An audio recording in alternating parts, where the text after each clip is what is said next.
What's going, guys? Aarava here. Welcome back to the Pitlane Podcast, episode number 9, I believe. 9? Yeah, yep, 9. Yeah, it's actually quite weird that it's already 9 episodes. So thank you for that.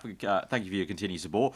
You're here with your usual hosts, myself, Arav, Callum, and Tom. And Hello. Today, obviously, it's just wrap up of the news, what's happened in between the Chinese Grand Prix and this weekend. And obviously, towards the end of the podcast, we'll do a little preview of Russia. So in terms of news this week in Formula 1, we sort of started off the week kind of actually pre-China about the Red Bull solution to head protection. And obviously we saw the halo from Ferrari, which was a very ugly concept. We can all agree on that. But Red Bull came up with a bit of a better idea, which was more of like a window around the car. In general, it looked better. I think you guys will agree. Yeah, yes, I think it so. does look better. It was more what I expected when Yeah. I first saw head protection in my head. That made more sense, and it just seems like aerodynamically more beneficial. It makes more sense. It just you always see these prototypes drawn up with like the canopy, which is sort of like smooth, slanted up the car. This sort of ties in much nicer to that concept, and it's sort of where you could see some development on that, or some aerodynamic work on that actual canopy shape itself. Yeah. So they're going to test it, sculpted. or apparently test it in Russia. Or they might test it in Russia. So it'll be like one of those things Ferrari did. So in FP1, they'll like trundle around with it just to kind of see the visibility and stuff. So I'll be interested because obviously the only pictures we've got right now are renders. So it'll be interesting to see how it actually looks in real life, especially the glass part or the plastic, whatever they use. Yeah, probably like some perspex. Yeah, that's thing, the exact thing. It's Perspex. an interesting one having a screen, if you like, in front of them, because then obviously that brings in other issues such as obviously water and dirt And distortion, maybe. Also, and obviously we've had this recent talk about because didn't they start talking about tear-offs and everything? Yep. How like that's been getting up into the news recently about that you can't do it on track and everything, but. It'll be an interesting way because we see it in, I think, like WEC where they have like a massive tear-off that they can do in the pit stop. But not in a 2.4 second pit stop. I don't think they'll be able to tear it off in time. It could create new jobs because you could get one new guy just to be the tear-off guy. The tear-off guy. So he's guy. just standing in between the two guys, the 4 guys doing the tyres, and he just They'll tears probably- off. Because you used to have like the fuel gun guy when they had refueling. Yeah. You could just have that guy where he stood for the tear-off. Yeah, well, I think it's also worth because like we see every week. I think Force India have got the oven mitts to do to get the marbles out of the rear wing and different bits like that. Yeah. So it'll probably just be some sort of cloth, but the actual canopy itself does look better. It obviously doesn't have the column in front of them, so a little bit more visibility. I think they're almost putting like the mirrors on where the supports are, so they'll be like looking left and right. So they'll have to have like a little slot. It's where they used to be, pretty much. Like so, where the pylons are to support the actual canopy, is sort of where the pylons were to support the mirrors anyway. Yeah, so it it's sort of carried doesn't really on obstruct the going on. visibility. So it's all built in then. Yeah, But it's a good design. It's something different. Obviously, we need to see what it looks like when it's put into production. But like the actual conversation about like canopies and everything, like we've talked about it before in Halo and stuff. Whether or not it works or not, that's not really that's up to the drivers. Whether or not they feel safer, weigh up the positives and negatives of if it flips, like what happened in Melbourne with Alonso. Would he have been obstructed getting out of the car? Different bits and bobs that they need to weigh up, but that's up for the FIA to decide, not really us. We can say, but that's their drivers. I think they really do need to get the drivers involved to properly introduce that. Yeah, question is who's going to be the first one to put some sponsors over that canopy, just like Ferrari did with the Halo? You know what? Actually, on there, no matter what. That's got me thinking about like the Need for Speed style window screen stickers. Like who's going to put a vinyl on the screen? Or, right, on the top, on the top of the canopy, just like put a little strip decal like that. Like they have on the helmet visor. They have a little strip on top of that visor for like a new sponsor. You can just put that, like put Renault or something like that on the top. There's definitely going to be a team that tries to just get a bit more sponsorship. Well, yeah, because if they strap it on the car, it's the biggest talking point. It's like, whoa, look at this, and look at this sponsorship. And it's nice and central as well, so that'll be actually quite a nice place for a sponsor, right in the middle. Perfect, but it's also a shame that it's actually another weird thing. Not really, it's not necessarily actually going to be a very important part in the debate, but also just thinking about sponsorships and stuff, you won't be able to see the driver helmet as much now. Then, if there's a canopy they might like have that. to leak some of the sponsorship onto the canopy. Yeah, perhaps. See less. But that also means, driver design helmets you won't be able to see them as much now. If you had the Red Bull style canopy I'm talking about. Would the visors be clear visors now as well? Maybe. Or would they have clear visors instead of coloured visors or dark visors? Because it makes sense. I don't know. They might make the canopy. Yeah, they might have to make a bit dark. Who knows? Yeah, that might be an interesting one. Might be and then they might have to change the actual. Even if they do make it slightly tinted, which I doubt they would. They'd obviously have to make 2 different ones for Bahrain, Singapore, and Abu Dhabi. Actually, so 3. You'd have to make 3 different alternatives. Yeah, but they could put that in the car before they ship it off, like that. Yeah, obviously they'll have the canopy part. Test it. Yeah, so that'll be. Some weird, interesting debates when it comes to like having perspex. It's hard to really talk about it without seeing it properly. Like we've seen it render, and that's about it. Yeah. The render looks pretty nice. Like, yes, it does. Obviously, I don't know about you two, but obviously, as a whole, like. If we're talking about it has to happen eventually, I think the canopy, this Red Bull one, is probably looking the better one. But obviously, at the end of the day, I don't completely want to have some sort of canopy obstruction. But I still can't. In my head, it's like I can't be asked. I don't like it, and I have no time for it. But if it's one at the end of the day, just has to happen. Yeah, at the end of the day, it's sort of like. Yeah. Well, actually, weighing it up compared to the Ferrari and the Red Bull one, obviously with the Red Bull one having a bit of perspex, you could argue that's more safer as well because if you remember back, well, even when like a car in front has a puncture, or there's, can you remember last season Hungary when Hulkenberg had a front wing failure going into turn 1, and I think it was Kvyat or Ricciardo got showered in debris. Yeah. That'll be better. It's a lot better solution because obviously Ferraris, it'll just let it through still. There's still huge gaps. Yeah. Whereas the Red Bull one will block that, but then there's problems of the debris getting onto the windscreen itself. Then there's a problem of how do you remove it when you've literally just pit. It's positives and negatives. I think I said it in the podcast we did. I think it was the second one when we did about the Ferrari Halo design, and I think people also mentioned it. Like with Ferrari's design, Massa's crash from 2009 could still happen. So yeah. It's a bit pointless, really. So that wasn't really an efficient design, in my opinion. It was more just an obstacle of sorts, which wasn't really guaranteed safety. Whereas you can see this one's a bit more clear cut, and this is definitely. I think it's going to be a topic of this podcast, because this is the first bit of sort of quite a bit of 2017 news. Because obviously we're getting nearer to the deadline day, which is the 30th of April, I believe. Yes, before the teams have to decide. Yes. When, what's going to happen next season, or whether they push it back to 2018. So obviously there's been news cropping up left, right and centre, and I think we can move on to more news for 2017, guys. Yeah, so obviously the tyres. Yeah, the deadline is coming down. So another talking point was early. I think about midweek. Pirelli came out with a statement that they might pull out. Because they basically Pirelli want a test because they need to make sure the tyres can handle the rules, basically, or the tyres are going to be good enough to handle the rules. So they wanted a test, and they weren't getting one at first for some random reason. I don't know why they wouldn't, but they weren't.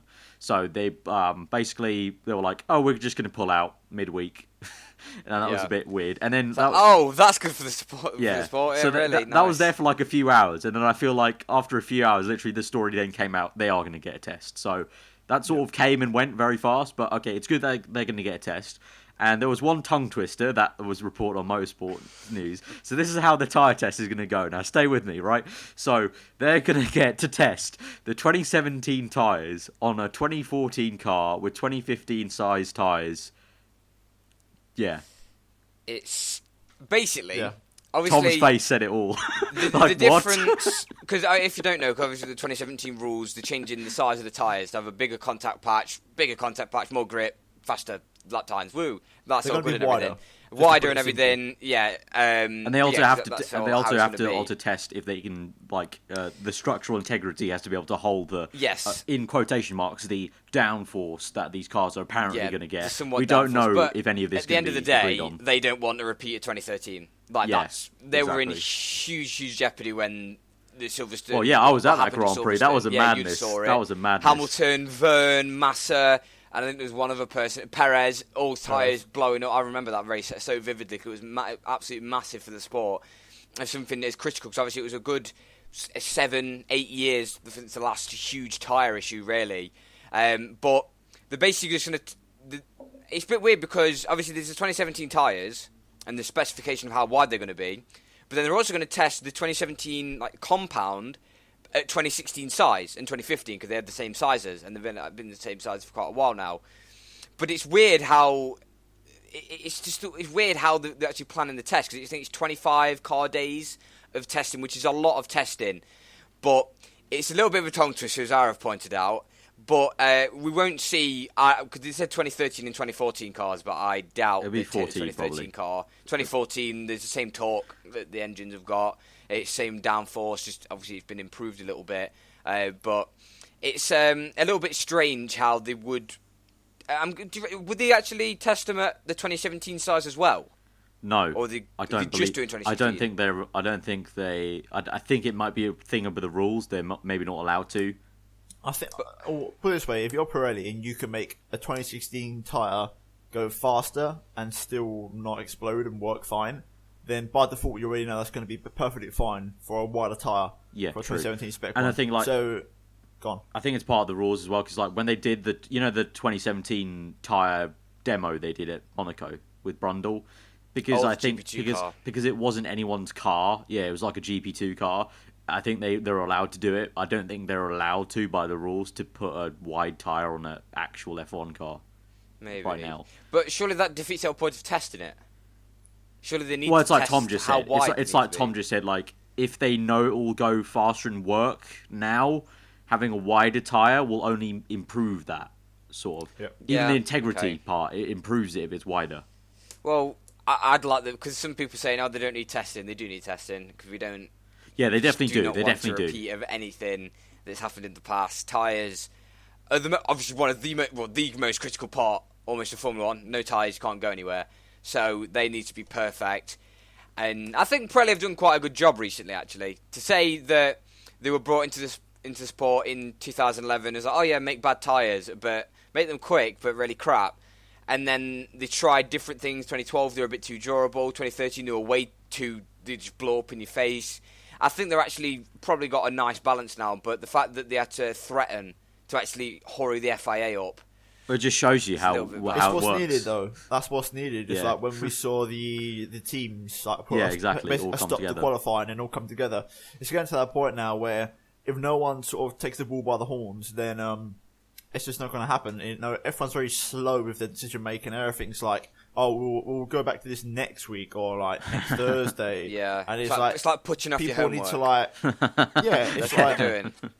Yeah, but and now they've only got 7 days to get to that deadline. And Rush, get in! Write the paper. Every night they're up till 3 o'clock in the morning getting it all done. Didn't Michelin say that they had an interest of coming back, but only with the bigger rims? Yeah. That was exactly it. And that's basically out the window now anyway. Yeah, I'm happy because... I like Pirelli. Pirelli are good. Also, with the rules this year, their tyres work perfecly. Their tyres are madness. Very good job. The 3-tyre rule is probably the best thing that's come into Formula 1. Let's just be honest, 13-inch wheels is better than 18 on F1 cars, alright? I don't care what anyone tells me. Yeah, well, a few people have said that, but 13 wheels are of the past. Like, no one runs 13-inch wheels on road cars. Yeah, but these aren't road cars. These are I hate that. Cars. No one does it in the industry. F1's not part of the car industry. F1's its own industry. Yeah, we go back to what we said last podcast about has any of the technology in F1 actually been applied to road cars? And the answer is no. So why are we pushing for it when it's not happening? You can catch that. You can catch that talk in the last podcast. See that plug I made? 2 podcasts ago. That plug, episode number 7? Yeah, with a nice old rant about that. Go watch that once you've watched tyres this one. now, should we just very quickly talk about Russia whilst we're on the topic? Yes, let's. Yeah. Everyone's gone for super softs. Everyone likes a super soft tyre. That's what it seems to be happening at the moment. I love Cal's just simple shouty voice. Everyone's gone for super soft. It's happened. Everyone's no faffing around. Basically, because people go really in depth with look at the Pirelli tyre chart. Look at these. No, it is very simple. It's basically Red Bull and Haas. You can see they're going aggressive, and Mercedes have gone midway, and the Ferrari's gone very conservative. Conservative, yeah. They've got a lot of softs. I think everyone's got one set of mediums. I think everyone's got one set. But it's a question of how many softs or how many super softs. And also, there was some teams. I think they said Haas and Red Bull 10 super softs each. Super softs. I think that's going to work out in their favour, to be honest. They could have taken ultra softs to Russia, to be honest. I don't know why. I saw that, and perhaps. I think you probably could. Yeah. But to be fair, I just want to see what the purple tire looks like on the car. That's my opinion. It's gonna. Well, we saw a few pictures in testing. They look pretty nice, but I want to see it racing around like Monaco or something. That'd be pretty sick. Like, here's a thought. It's like we're going back on what we said before about tires. If they literally got the performance of an ultra soft, for example, and then made that more durable, there you go. That's pretty much all they need. Like being a bit simple-minded about it. It's quite hard to do that though. It's hard. But obviously they've designed the Ultra Soft to be fast, but I guess they could make it less degradable if they needed to, but they've purposely made it more degradable so that it falls into place with how the tyres work. Yeah, it depends on different tracks, because obviously the last 3 rounds, the Super Soft... Well, okay, China, the Super Soft was the qualifying tyre, which people wanted. People wanted the qualifying tyre, and that's what we've got, and it really has worked quite well. But obviously then the Super Soft at Bahrain was a racing tyre, like sort of harsh using it. Yeah, it was weird. It's a good balance, but I like the fact that it's not, instead of having a specific qualifying tyre, which would you could argue be the Super Soft or the Ultra Soft. I think it's got a nice balance to it, and it's nice that it changes. Like these rules. Go on. It's nice that it changes. Like it's not like, oh, we know this is definitely going to be the qualifying tyre every single race. Like. Yeah, well, to be fair, I think in China, the Super Soft wasn't as bad as initially expected. Like, we saw on the race, I think, like, Vettel in the first stint did, like, 12 laps on the Super Soft anyway, so it didn't, like, degrade that badly, and he still had the pace. Yeah. So, it wasn't like a case of, the tyre lasts, like, 5 laps. It was still a slow race, like, you saw, like, people go onto the Super Softs towards the end of the race and do, like, 10, 12 laps on it anyway, so it wasn't that bad of a race tyre. I think you'll really start to see that in tracks where, obviously, degradation is much higher. But, yeah, like, I just think, like, go back on a point, I think they could have actually taken Ultra Softs to Russia, based off of last year alone. You know, would have been Russia's not very hard on tyres. And it could have worked, but continuing to this sort of like trend we've got the 2017 rules, for 2017, there's been a bit of a talk going around, and apparently they might raise the fuel limit per race. Obviously, right now, in 2016, and we have been like this for 3 years now, since the V6s came in, we've been capped to 100 kilos for every single race, so the drivers have to save at some point in the race some fuel to make it to the end. And there's now rumours that they might raise that in 2017 for just a push to try and just have drivers push more on the cars and find more racing. Honestly, from like an actual physical standpoint, that's the wrong thing to change about the rules. Because one, they don't even use that much fuel anymore. That's why they don't use. If you look closely, in 2015 at the beginning, they started showing the fuel levels that people had, and then they never showed it again after like halfway through the season. Yep. That's because they use only like 180 now by this point. Like they're so efficient, it's a crazy thing to like look at. But the thing they need to actually change if they want things to go faster is not the amount of fuel they use. It's actually the fuel flow rate that the engine uses. That's it's the amount of fuel that flows in per, when they're like, burning it up. That's what Red Bull got tripped up on, didn't they? Well, that was Ricciardo's disqualification. Yeah, yeah, because they used their own parameters. That's the thing that actually makes it go. I think from like an actual just plain old physics standpoint, that's the thing that's going to make them go faster. Like Callum, you'll come across it when you get to physics A level. You'll come across that equation, the fuel flow rate equation. That's the simple thing that's going to make them go faster. So I feel like they're almost again the typical FIA thing. They're sort of looking at the wrong place. Yeah, but in a way, it's sort of wrong also right, because if you increase the fuel flow rate, then you might need more fuel in the car. Completely. So they need to sort of combo it, I feel. Yeah. Exactly, yeah. They need to definitely combo it. Yeah, one sort of means the other's got to happen, otherwise it's not going to happen at all. Yeah. And but at the moment, they don't fill the tanks. They don't actually fill them. They don't fill them to the brim. They're not like, they're not desperate for fuel. I find it so funny at the start of 2014. I was like, all the drivers going to learn how to save fuel. I think Anthony Davidson actually did a breakdown of Daniel Ricciardo practicing saving fuel in the practice session. Do you remember in session. 2014, the hype was hit the beeps, hit the beeps. Yeah, hit the beeps, or lift and coast, and all this bollocks. It doesn't matter anymore because the teams are basically gone. In 2014, you heard so much in the commentary about, they're lifting and coasting right now, and now you don't hear it at all. Well, they still talk about it in safety cars as well, don't they? They go, now they problem with fuel. Yeah. Like, there was no problem anyway. Yeah. There was no problem. bear in mind we have got the rally restrictions, so they can't actually tell them what to do anymore. And even in the second half of last season, they couldn't tell them anything. So the drivers do have to do everything themselves. Yeah, but it's in like the commentary box was like always talking about it as well, like about they'll be lifting and coasting right now, but they never talk about it now because it's not an issue.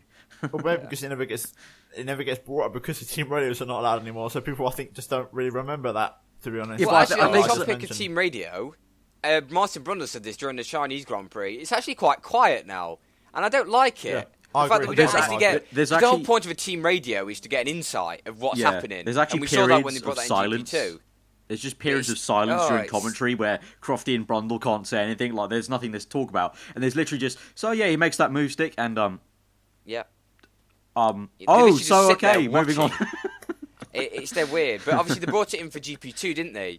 A couple of seasons ago, and that was good as well because it brings an insight, but I don't know, it's a two-way balance because you're like, we want drivers to be heroes again and do stuff, but then for the actual commentary and the actual television, it's not as good. I agree. And obviously, yeah, but then it also gets in the way of commentary. I think Martin Brundle also said it got in the way. If he was talking about a huge topic, it would interrupt him all the time, and then he'd forget what he was saying. Yes. So it's a little bit. It's hard one to balance, but I think it's not ruined the races. It's not. No, it's not. It's just a little niggly thing that I think a few people have picked up on. That's 2017 stuff kind of over with. I think that we covered everything, haven't we? Is there anything else? They've got 7 days. I mean, there's stuff for the future, not necessarily 2017. The future in F1, we can sort of move on to that. So future stuff about F1. So I think the most interesting one that came up this week was the whole USA thing. So, Cal, do you want to maybe talk us through because you had some? You were quite passionate. So, well, if anyone was on Twitter or follows any of us three, I think all three of us tweeted about it. Yeah, up there.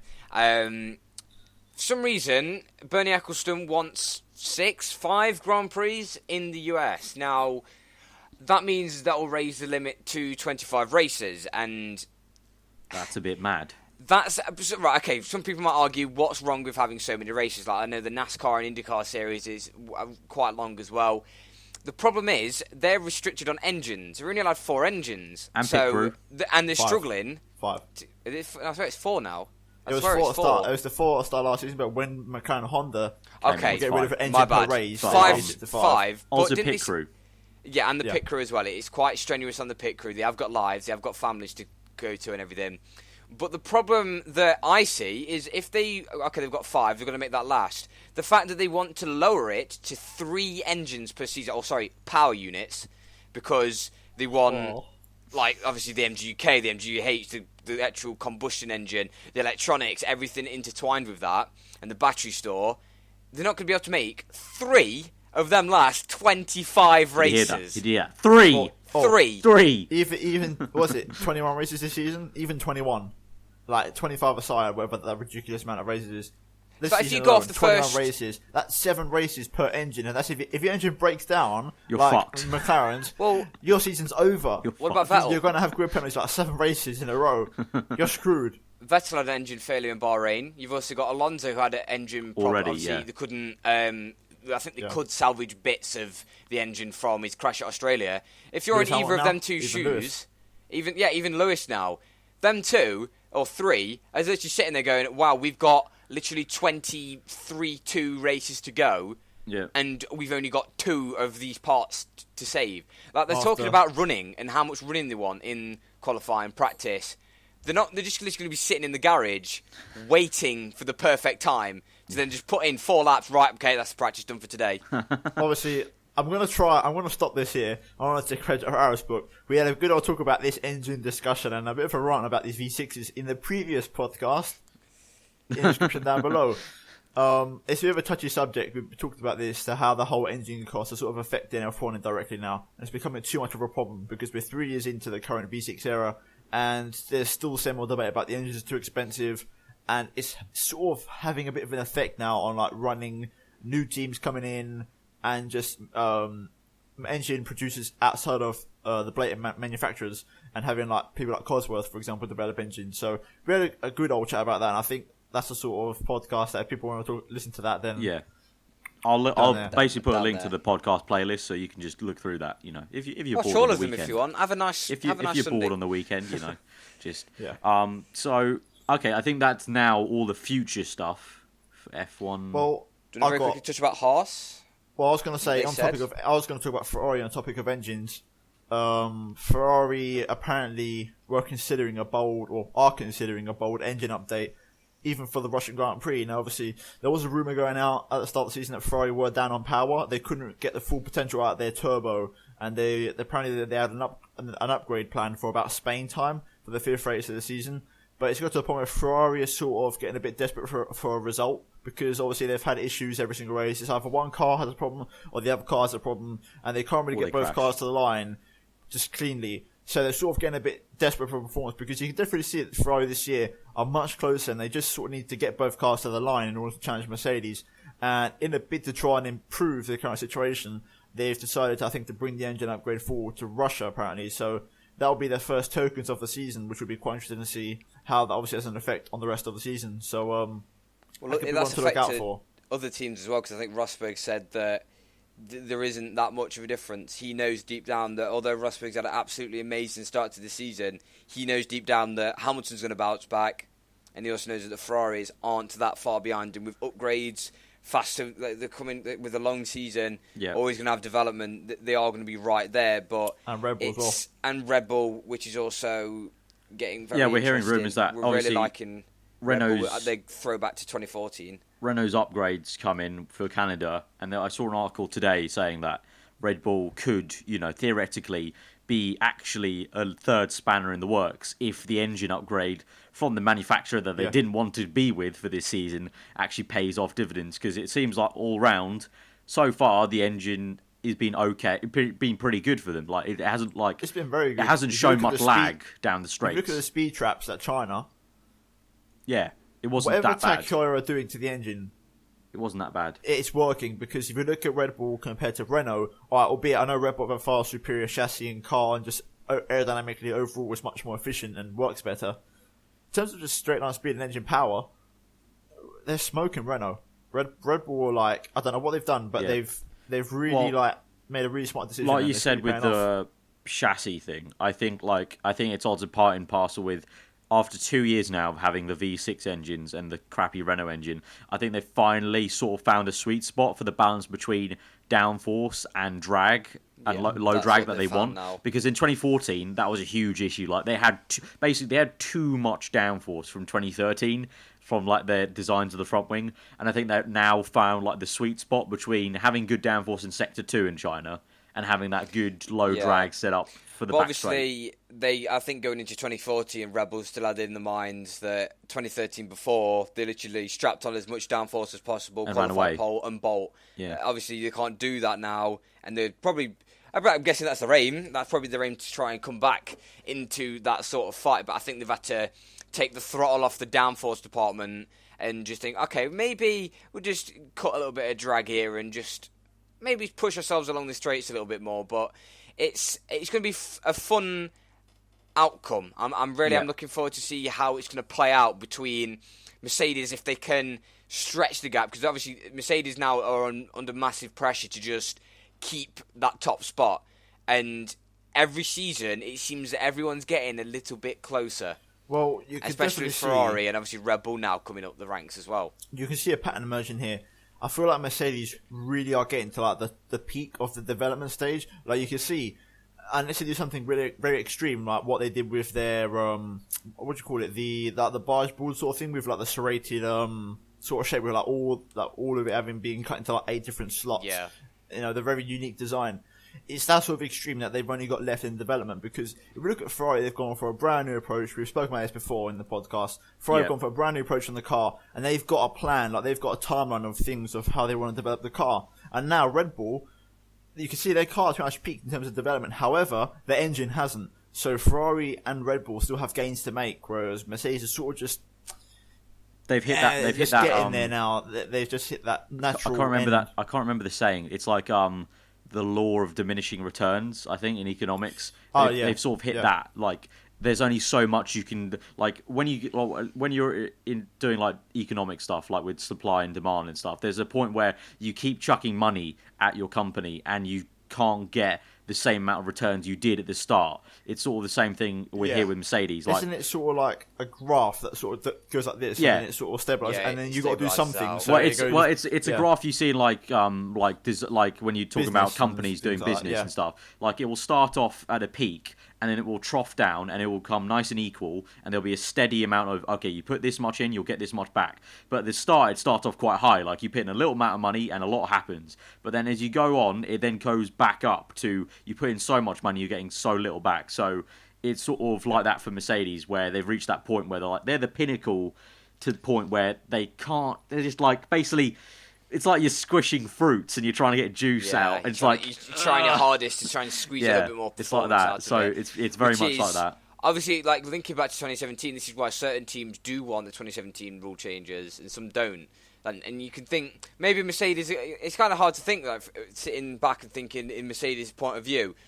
Obviously, they're at the pinnacle of these regulations at the moment, but would they like a change to continue that growth, or run the risk of dropping off and having the likes of Red Bull or Ferrari overtake them? And, like, obviously we've talked about the way that Mercedes are performing in races, and actually I want to clear up the thing as well. A few people actually gave us a little bit of hate almost, because we seem to be almost like hating Mercedes in the way that they can't overtake.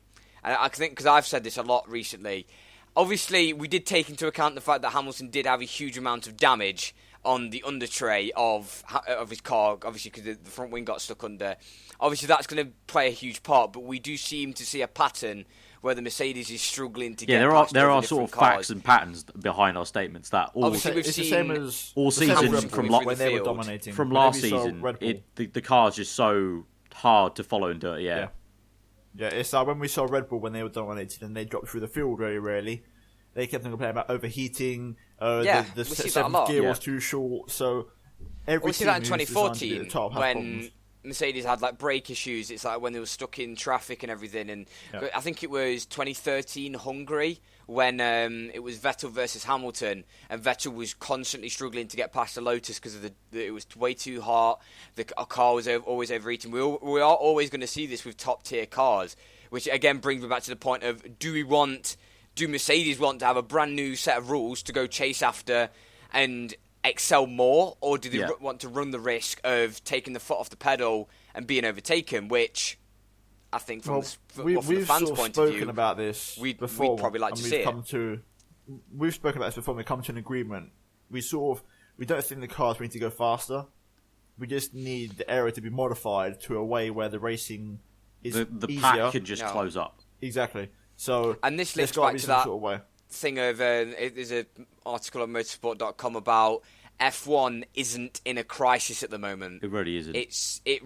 People are making outside of the racing. Okay, outside is pretty much like that meme picture. This is fine, and it's all on fire. Yeah, it's all on fire. But as soon as they roll onto the track, it's perfect. Everything it's fine. It's good. Pretty dandy. It's good. But it's good. Just minor tweaks, and we're fine. No need to 5 seconds faster. No really need for these elimination qualifying, and they are slowly ironing out these creases. And I think it was Hamilton that said they maybe should use 2016 as a development practice year. No, don't use a year. This is Formula One. We wait for this every single season. Don't just sacrifice one season just to go, oh, yeah, try it. Fuck it, why not? Trying things out. Just throw like 800 kilo of ballast on it. Why not? We'll go like 20 seconds slower. Yeah. It kind of boggles my mind that they really should be testing. They shouldn't ever sacrifice the pinnacle of motorsport to test, but that links back to like GP2 stuff, which will then be in the description. Yeah, and also we talked about that in the past. So we're getting to about 34 minutes, so I feel like we should maybe wrap this up. Are there any burning other topics that probably need to be discussed?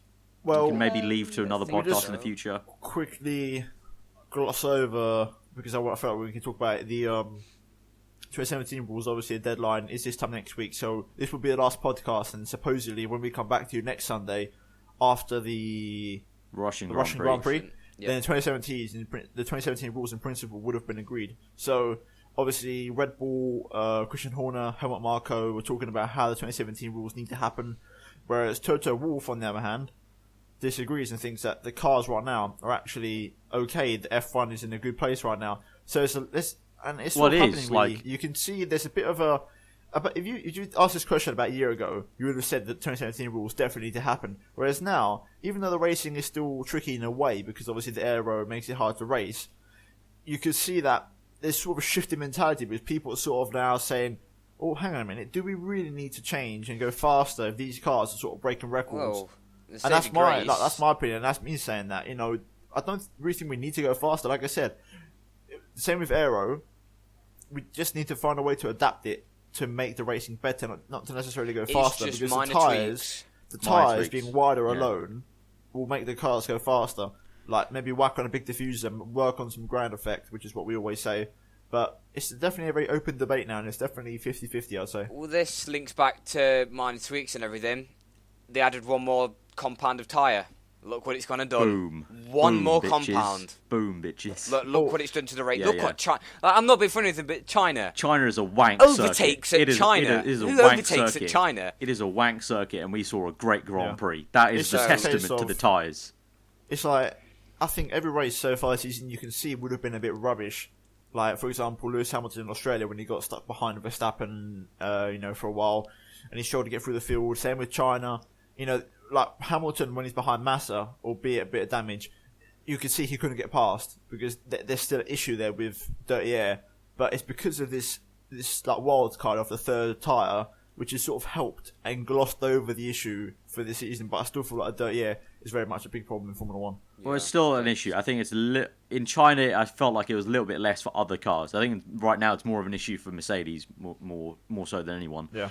But as a whole, yeah, I think someone, I can't remember who it was, but there was basically just a good point that basically stability in the regulations actually helps bring the field closer, because you give teams more time to basically R&D, whereas if you have a huge change, it actually gives teams a chance to gain a huge OP advantage. So like Callum said, it needs to be like a tiny tweak that's minor enough that does something to the racing, but it's not huge enough for anyone to gain an advantage.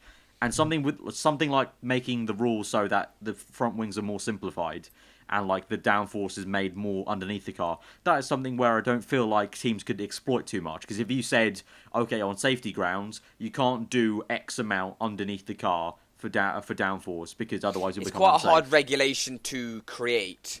Like, how do you define how much stuff you can put on a front wing? How much development can you put into? Maybe you have to just, instead of, obviously it's going to be quite hard to do, but maybe just cut the amount of development that they are allowed to do on a front wing, maybe, because it's very hard. Yeah. To obviously they can go like, there should be like one main plane which is got to be X amount. There's got to be another, like there can only be 4 maybe slits and everything. It's very. It's very fine details. There's no way you can go like, you can't have 3 slot gaps in here. Exactly. There's just no way. In a way, I wouldn't mind them being allowed to develop around like the whole central body structure. So like from like the entire side pods of the car, the top where like where the little T-cam is, and like maybe like shark 2008, yeah, and backwards. Then sort of like cut down on the front and the rear wing, and then free up development on the center of the car. I don't know, something, or maybe like I said, allow a bit more flexibility on the floor, because they're sort of flexible, but we do sort of need like a 2009 sort of where the top guys go to the back a bit maybe, and it all gets a bit thrown up in the air. Yeah, Ferrari dropped, McLaren dropped, BMW Sauber dropped. But there's one thing actually talking about 2008, 2009. A lot of people like criticise the way, because this is another point as well, because obviously they can go, there's this brand new rule change that makes it absolutely fantastic, that gets rid of all dirty air, but then some people still sit there, and I don't get these people that go, the cars are ugly, or the cars don't sound nice. I'm not being funny with them, but I thought that going from 2008 to 2009, the 2009 cars looked so slick. They looked really modern. They looked less spaceship-like and more modern. I've always said to you two that I like. Tom's obviously because I do it for a uni degree. Obviously, I'm going to be biased towards aerodynamics, so I like all the aero and the spaceship rocket aero. But in 08, it just got ridiculous for me. Like, there were wings on the sides, and it just looked a little bit... Like, it just looked ridiculous. Like, I completely agree. 2008 and 2007 was just like... I think if they got, like, the cars we have now, but then, as Tom literally just said, like, take a bit of simplicity off the front, and then allow them to just add a few little kind of... I'm sort of making shapes on my webcam, but obviously you two can't see it right now while we're recording, but the viewers can. If you get just some winglets that kind of come out and arch and kind of just nicely shape, so the engineers can go, okay, so we want to have a vortex that comes and bounces off the barge board and then comes up, and then we have little winglet to affect the flow like that. And if they can do that, I feel like from an engineering standpoint, it'd be great. It'd be like a wonderful sculpture you could work on in terms like that.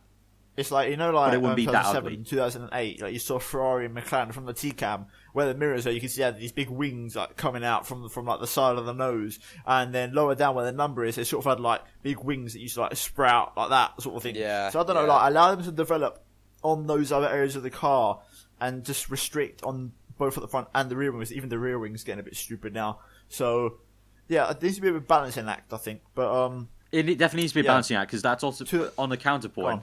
It's part of why I like F1 as a technical sport. Like, I love looking at how complex the front wings are and how the rear wings are. That is and so, when we're talking about front wing complexity and rear wing, I don't want them to go back to the Ice Age where it was, like, just two little winglets, like, back in, like, whatever, like, when I watched F1.